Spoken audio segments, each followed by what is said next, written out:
issues there. Move to approve item number 3. Okay, second. All in favor, please say aye. Aye. Aye. Okay, that passes. Number 4 is approve or deny class changes secondary to primary. Move to approve item number 4. I'll second that. All in favor, say aye. Aye. Aye. Okay, item 5, approve or deny petition to BOE for the Bennetts.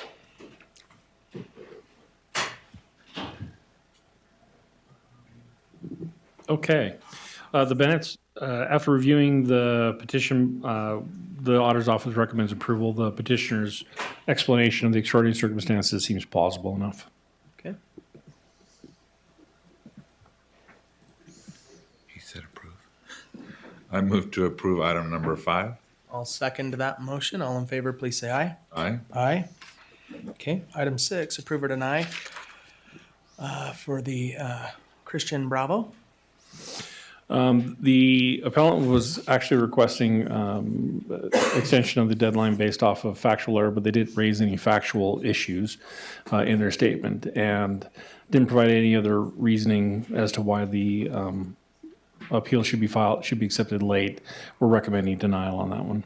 Okay, Okay. I move to deny item number 6. okay, I'll second that. All in favor, say aye. Aye. Aye. Okay, and our last item is approve or deny Brigham Young University.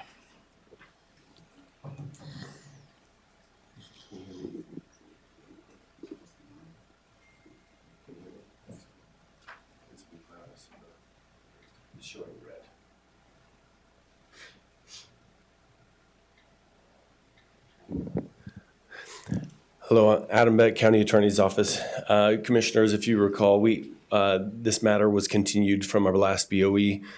This is an application for a new property tax exemption for BYU. It's that house on the corner near the old Provo High School. There was some questions from the auditor's office as it was our understanding that the property is vacant and it wasn't being used. The applicant needs to file and show that the property is being exclusively used within 120 days from the time that they acquired the property. And the property, I think 120 days was January 29th. And so I know that the representative from BYU is here and can speak to this matter. Thank you. Thank you for meeting me again from last time. Appreciate that. So I have gone back. I've got a few more details. The property will be consolidated with the adjacent Provo High School property that is being used currently for exempt purposes. The existing buildings on the property will be demolished, and there will be a consolidation by the end of 2025. That's what I know. Remind us your name for the record. Eric Busaith. I'm the Assistant University Tax Manager at Thank BYU. you. Do you have any questions? Yeah, for Bert, does that additional information affect the opinion of your office? At this point, probably not. Wow, that's really loud. I'm going to back up. The standard is, and I would obviously let the attorney's office more speak to the more legal definition here, but the standard is that the property has to be being used exclusively by the 501c3 organization at the point of application. Any vacant property that's being held for future use would not qualify for that exemption. So obviously what's at question here is whether the current use meets that exclusive use definition. The fact the property is basically just kind of being held and will be consolidated probably doesn't, I would say probably doesn't yet qualify for the exemption. The church is the church is a good example of this. When they purchase property that's vacant that they're going to build like a meeting house or something else like that, they'll generally pay the property taxes on it until they start construction. In the case of BYU here, we would be hoping to see something like a demolition permit or something else like that that's been issued before the expiration of the 120 days. Just to clarify, by the way, the 120 days actually does expire on March 25th, so BYU still would have some time. but we would need to see some action on the property as it sits this year. Consolidation later on the year won't actually qualify it for 20, and at issue right now is 2024. It wouldn't qualify for 2024 or 2025 until the property is consolidated, because that consolidation won't go into effect until 2026. So for 24 and 25, we would still need to see the property as its own, as a single unit, be brought under that exclusive use. Be brought under that exclusive use. And again, we're looking for some type of action by BYU here to bring that under their use. Again, if the house is just sitting vacant, no one's doing anything with it, it's just waiting to be demolished. I think it's hard pressed to say that meets an exclusive use under the current state code. So, Does the fact that the building obviously will have to be demolished, it's not usable at the time, does that constitute as actively doing something with the property to bring it into use for educational purposes? again, the standard from the state is that to be considered being used, we're looking for, they define it as construction commences or building permit issued. I would even, me personally, I would even say a demolition permit is evidence that construction has been permitted, has commenced. So having said all that, again, the 120 days, I just did the math. Looking at the application, we got a date signed on the application of 11/20/25. The 120 days actually expires at the end of March. So BYU still has a little bit of time if they want to go and get a demolition permit issued from Provo City and come back before the board. And the board could continue this until our March meeting on March 27th, although Paul's got.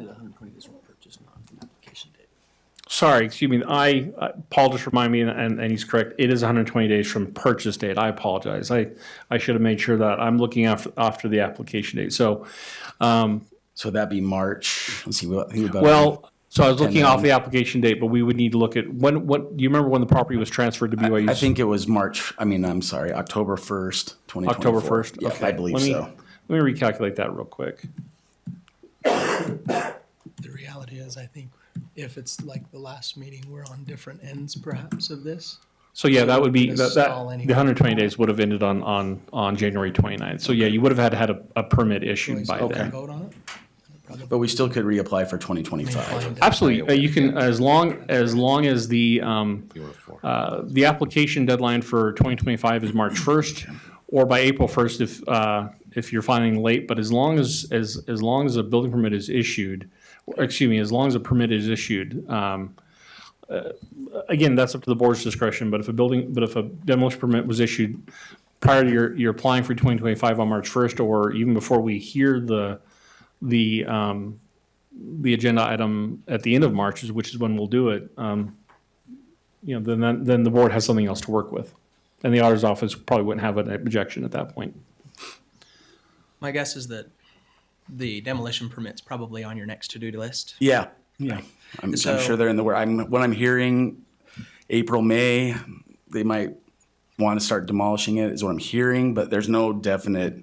They just said by year end, it'll be demolished, and by the end of 2025, it'll be demolished, and then the property will be consolidated with the adjacent high school property that's currently being used. Okay. And that will only affect 2025, correct? We're only discussing 2024. Right now, yeah. So the auditor's office would probably recommend denying the application for 2024. But again, that doesn't prevent BYU from applying for 2025. Correct. And then the board can consider the 2025 exemption once we get the application, Right. and they can provide evidence that the construction is commenced. Okay. And I'm inclined to approve, so are you leaning towards? Do you have one way or an the other? explanation to that? Knowing that what they're going to do with the property, like I said in the last Board of Equalization, knowing that they're going to be credible about what they are going to do with it. BYU doesn't I'm leave okay. anything vacant. There's no not. plan to keep this. That's where I'm at. Which I trust, but I'm not sure it meets 2024's standard. So I move to deny item number 7. Okay, and that will Foul, fail for lack of a second. yes. So it's effectively denied. Oh, as a result of The motion, the motion. there's no, well, and this is the second motion, which will foul without a second. yeah, Okay. so. I guess that's how the cards fell today. So that's as a denied. result of- Denied of- For 2024. for 2024. 2025, I would feel very optimistic for you. Okay. I would like to Yeah. point out for the board and BYU's benefit, there's only a few months of taxes that you owe in 2024, so. Yes, yeah. Thank you. October. Thanks for your Okay, time again. Thank you. One final motion, and I promise not to not second it. I move to adjourn from BOE. Second, all in favor, please say aye. Aye. Aye. Thank you. Okay, give us just a bit while we switch over from BOE to commission meeting.